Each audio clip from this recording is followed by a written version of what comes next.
The people who volunteer for the Justice for Jeremy organization say Jeremy's kindness, generosity, and humor made him unforgettable. And they say they can't go on with their everyday lives knowing his killers are free. He was amazing. He was my best friend. There's a huge, gap in my life, and there's a huge hole in my heart that will never be replaced. Jennifer Wagner's heart may never be the same, but she's not giving up or giving in. She refuses to let her brother's murder go unanswered. The pain he endured during his final moments haunts her. Only one thing gives her some comfort.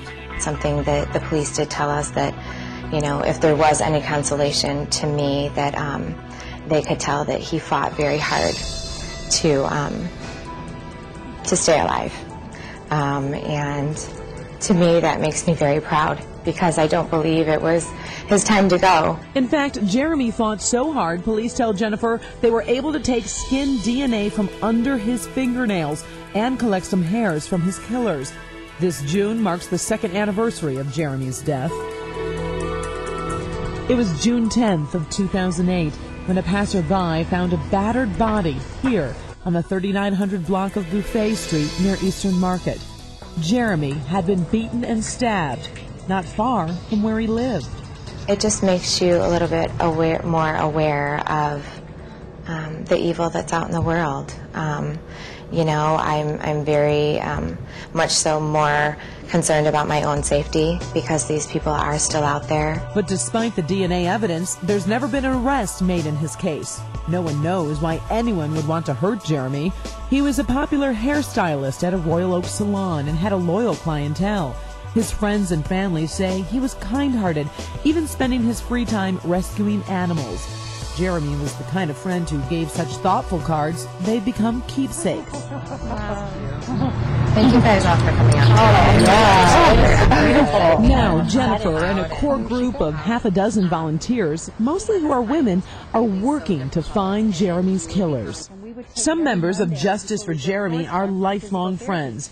Karen Navarre was his prom date. It's still hard for her to process what happened.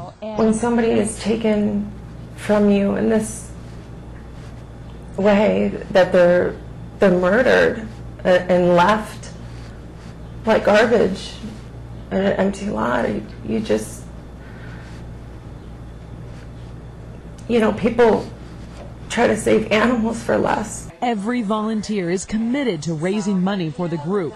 The goal is to hire a private investigator and create a large reward fund in hopes of bringing in new leads. It is a lot of work, but friends say they wouldn't have it any other way. He always had my back, and now I have his. And while they work primarily for Jeremy, there's something else that motivates them, something they say should motivate everyone to find Jeremy's murderers. Who's to say they're not going to do it to somebody else? In the end, no one works harder or with more passion than Jennifer. She works full-time as a nurse, but easily devotes at least 40 hours a week to the new organization. It's a lot of time, but it's worth it to me. It's all worth it. Jennifer has no doubt that one day there will be true justice for Jeremy. If you'd like to donate or volunteer to Justice for Jeremy, head to the Defender page on clickondetroit.com. Karen Drew, Local 4 Defenders.